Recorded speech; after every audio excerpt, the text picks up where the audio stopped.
সকলোকে নমস্কাৰ জনাইছোঁ। যিহেতু মই আপোনালোকক কৈছিলোঁ যে মই আপোনালোকৰ টেট বা আন যিখিনি পৰীক্ষা আছে সেই পৰীক্ষাসমূহৰ কাৰণে কিছু ধৰণে হ'লেও মোৰ ফালৰ পৰা মই সহায় কৰিম। প্ৰথমতেই মই ক'ব বিচাৰিছোঁ যে মোৰ নাম ৰেৱত মহন্ত। মই চৰকাৰী আদৰ্শ মহাবিদ্যালয় কাজিৰঙাৰ অসমীয়া বিভাগৰ সহকাৰী অধ্যাপক। কথাটো হ'ল যে আপোনালোকে মোক যিখিনি চিলেবাছ সেই চিলেবাছখিনি দিলে আচলতে মোৰ ক'বলৈ বেছি সুবিধা হয়। তথাপিতো মই মোৰ ফালৰ পৰা যিমান দূৰ পাৰোঁ মই কিছুমান বিষয় আলোচনা কৰিবলৈ চেষ্টা কৰিম। প্ৰথমেই আজি মই আপোনালোকক যিটো বিষয় ক'বলৈ ওলাইছোঁ সেইটো হৈছে আমাৰ অসমীয়া ভাষাৰ জন্ম আৰু বিকাশ। তাৰমানে আমি যদি আমাৰ নিজৰ ভাষাটোৰ সম্পৰ্কে জ্ঞাত নহওঁ তেতিয়াহ'লে বাকীখিনি আচলতে বুজিবলৈ কিছু কঠিন হ'ব পাৰে। গতিকে মই আজি ক'বলৈ বিচাৰিছোঁ আমাৰ অসমীয়া ভাষাৰ জন্ম আৰু বিকাশ কেনেকৈ হৈছিলে। আমি সকলোৱে জানো যে ভাৰতবৰ্ষৰ উত্তৰ পূব প্ৰান্তত অৱস্থিত আমাৰ অসমখনত যি প্ৰচলিত সংবিধান স্বীকৃত এটা ভাষা সেই ভাষাটোৱেই হৈছে আচলতে অসমীয়া ভাষা। পূৰ্বে এই অসম দেশখনক আমি জনামতে প্ৰাগজ্যোতিষপুৰ আৰু তাৰপিছত কামৰূপ নামেৰে জনা গৈছিল। আৰু যেতিয়া ত্ৰয়োদশ শতিকা সেই ত্ৰয়োদশ শতিকাত যেতিয়া আহোমসকল আমাৰ এই দেশলৈ আহিছিলে বা তাৰ পিছৰ যিসকল পূৰ্বৰ কামৰূপ সেই ঠাইখন আমাৰ অসম নামেৰে জনাজাত হৈ পৰিছিলে।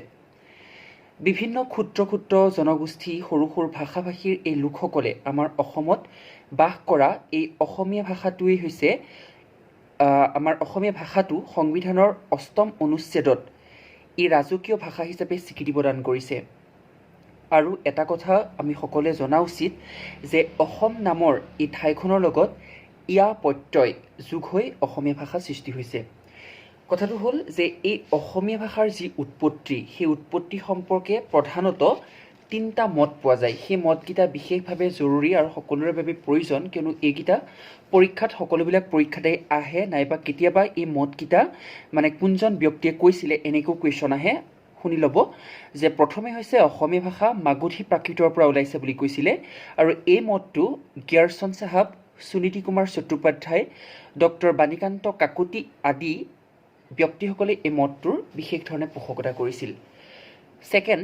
দ্বিতীয় মতটো কৈছিলে যে অসমীয়া ভাষা কামৰূপী প্ৰাকৃতৰ পৰা জন্ম হৈছে, আৰু এই মতটো সমৰ্থন কৰিছিলে বেণীমাধৱ বৰুৱা, ডিম্বেশ্বৰ নেওগ ইত্যাদি এই ব্যক্তিসকলে।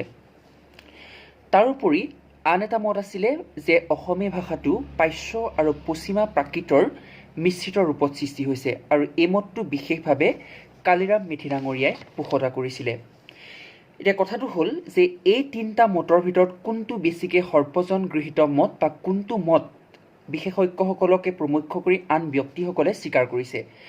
কথাটো হ'ল যে উল্লেখিত এই যি 3টা মত সেই 3টা মতৰ ভিতৰত প্ৰথম মত অৰ্থাৎ অসমীয়া ভাষা মাগধী প্ৰাকৃতৰ পৰা ওলাইছে, এই মতটোৱে বিশেষভাৱে মানুহখিনিয়ে বা বিজ্ঞ ব্যক্তিসকলে এই মতটো বিশেষভাৱে মানি লৈছে, কিয়নো যে ডিম্বেশ্বৰ নেওগ আদিয়ে এই কামৰূপী প্ৰাকৃতৰ পৰা অসমীয়া ভাষাৰ জন্ম হৈছে বুলি ক'লেও কিন্তু যে কামৰূপী প্ৰাকৃতৰ জন্ম কেনেকৈ হ'ল বা সেই প্ৰাকৃতৰ বৈশিষ্ট্যনো কি আছিল সেই বিষয়ে কিন্তু তেওঁলোকে বিশেষভাৱে তথ্য দাঙি ধৰিব পৰা নাই।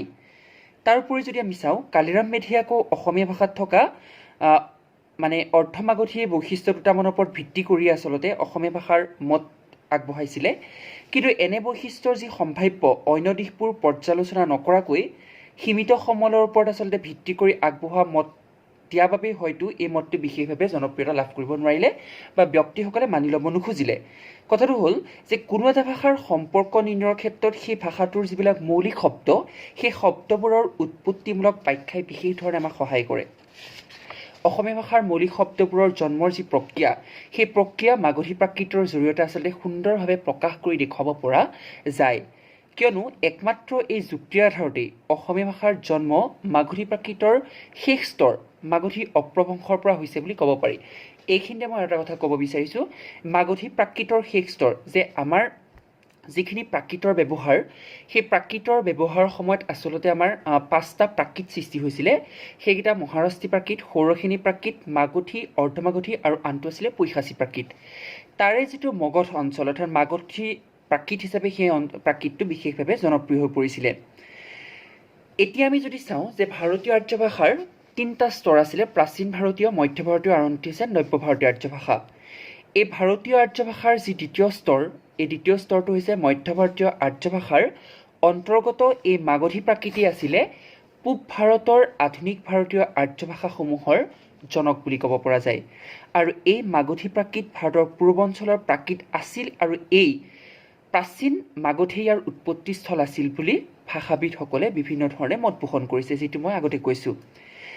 মাগধী প্ৰাকৃতৰ যি স্তৰ আছিলে সেই স্তৰসমূহৰ ভিতৰত শেষ স্তৰ অৰ্থাৎ মাগধী অপ্ৰভংশৰ কোনো নিদৰ্শন কিন্তু পোৱা নাই, যদিও পূব ভাৰতৰ ভাষাবিলাকৰ প্ৰাচীনতম সাধাৰণ নিদৰ্শনৰ পৰা তাৰ স্বৰূপ নিৰ্ণয় কৰি লোৱা হৈছে। আৰু গ্যাৰচন চাহাবৰ মতে অৰ্থাৎ গ্যাৰচন চাহাবে মত পোষণ কৰিছে যে মাগধী অপ্ৰভংশ পূব দিশত 3টা ভাগত বিয়পি পৰিছিল। সেইকেইটা আছিলে পশ্চিমা মাগধী অপ্ৰভংশ, মধ্য মাগধী অপ্ৰভংশ আৰু পাইশ্য বা পূব মাগধী অপ্ৰভংশ। ইয়াৰে পাইশ্য বা যিটো পূব মাগধী অপ্ৰভংশ তাৰ পৰাই অসমীয়া ভাষা, উৰিয়া ভাষা আৰু বঙলা ভাষাৰ জন্ম হৈছিল। তাৰমানে আমাৰ অসমীয়া ভাষাৰ লগতে উৰিয়া আৰু বঙলা ভাষাৰো জন্ম হোৱা বিশেষভাৱে পৰিলক্ষিত হৈছিলে। আৰু এইখিনি সময়তে আচলতে চৰ্যাপদ বিশেষভাৱে সৃষ্টি হৈছিলে। সেইকাৰণে কি হয় যে আমাৰ চৰ্যাপদসমূহ আমাৰ বিভিন্নজন ভাষাৰ লোকসকলে যে নিজৰ নিজৰ অৱদান বুলি ক'ব বিচাৰে, সেইটো মই পিছত আলোচনা কৰিম।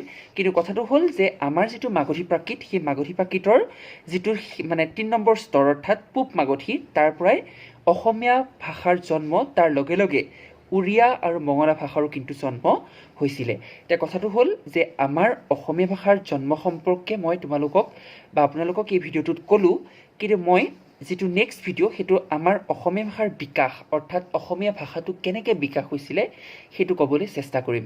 গতিকে যদি আপোনালোকে মোৰ ভিডিঅ'টো ভাল পায়, মই ভাবোঁ যে আপোনালোকৰ উপকৃত কিছু পৰিমাণে হ'ব। ইয়াৰ লগত জড়িত মই কিছুমান সৰু সৰু প্ৰশ্ন মই আপোনালোকক ফটো মাৰি হওক বা মই লিখি কিবা কৰি হ'লেও দিম। আপোনালোকে যদি কিবা বুজি নোপোৱা থাকে তেতিয়াহ'লে মোক আপোনালোকে সুধিব পাৰে। ধন্যবাদ।